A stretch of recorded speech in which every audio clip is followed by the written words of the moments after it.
Kenneth L. Farquharson, known professionally as Ken Parker, born February 23, 1948 and died on February 22, 2025, was a Jamaican musician who first recorded in the 1960s.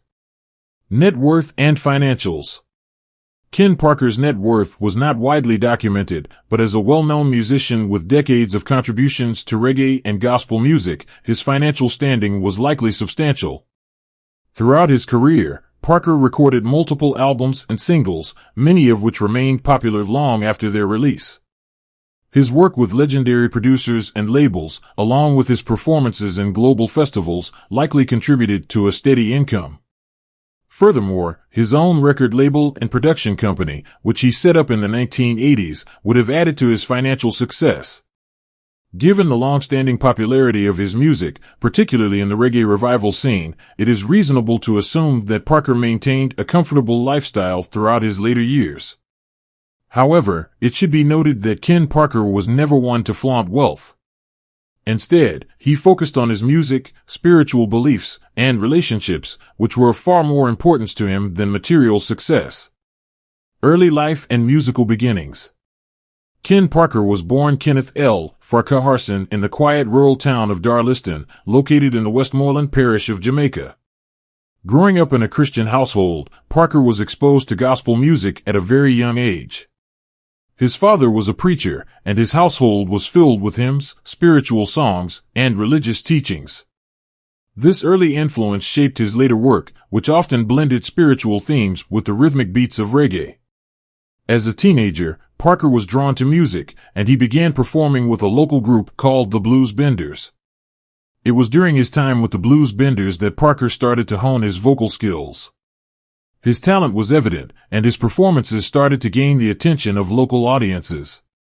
In the 1960s, Parker found himself immersed in the vibrant music scene of Jamaica. The island was undergoing a musical renaissance, and reggae, ska, and rocksteady were dominating the airwaves. Parker's early recordings were under the tutelage of the legendary producer Coxsone Dodd at Studio One, one of the most influential record labels in Jamaican music history.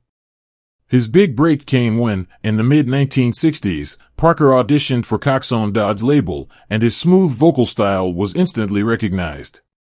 The audition was a turning point in Parker's life, and it marked the beginning of his solo career. As part of the Studio One family, Parker recorded some of his most beloved tracks, such as Choking Kind, Run Come, and My Whole World Is Falling Down. These early songs showcased Parker's smooth, heartfelt voice, which set him apart from other reggae artists of the time.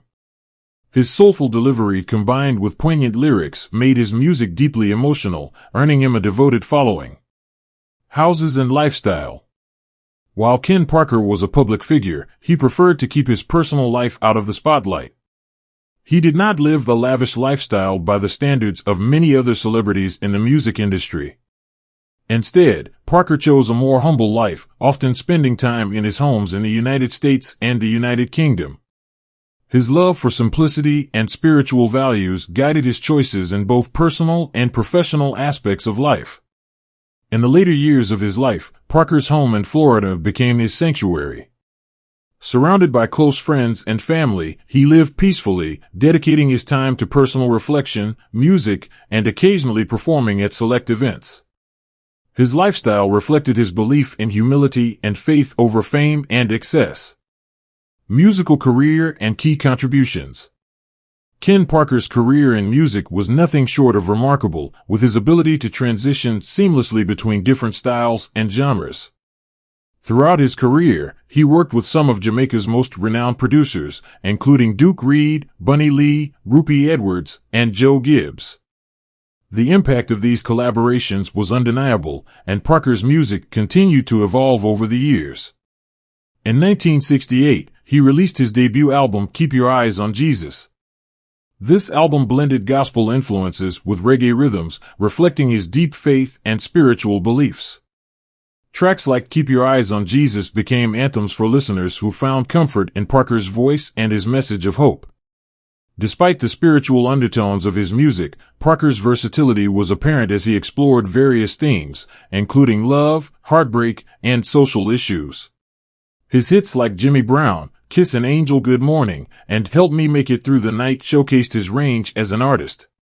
These tracks were not only popular in Jamaica but also gained international attention, contributing to the global rise of reggae music during the late 1960s and early 1970s. However, despite his growing popularity, Parker faced challenges within the industry. He became disillusioned with the direction of the music scene and, by 1972, decided to step away from recording music. He relocated to the United States, where he lived in New York for some time before eventually moving to England in 1973. While living in England, Parker continued to perform live, but did not record extensively. It was not until the early 1980s that he returned to the studio, launching his own record label and production company. This marked a new chapter in his career, and he started releasing gospel albums under his own name, as well as expanding his reach in the reggae and soul scenes. One of Parker's notable later contributions was his involvement in the reggae revival movement, a resurgence of interest in classic reggae sounds. He also performed in various international festivals, including the International Ska and Reggae Festival in London in 2014. Which helped solidify his reputation as a revered figure in the reggae community. Legacy and final years. Ken Parker passed away on February 22, 2025, just one day before his 77th birthday, leaving behind an incredible legacy. His voice, his passion for music, and his spiritual message continue to inspire future generations of musicians and fans. The reggae world mourned the loss of a true pioneer and celebrated his incredible contributions to the genre. Ken Parker's music, particularly his early tracks from Studio One and his later gospel work, continued to resonate with audiences around the world. His influence on both reggae and gospel music was immeasurable, and his songs remained a testament to his artistic genius and his commitment to spreading love, peace, and faith through music.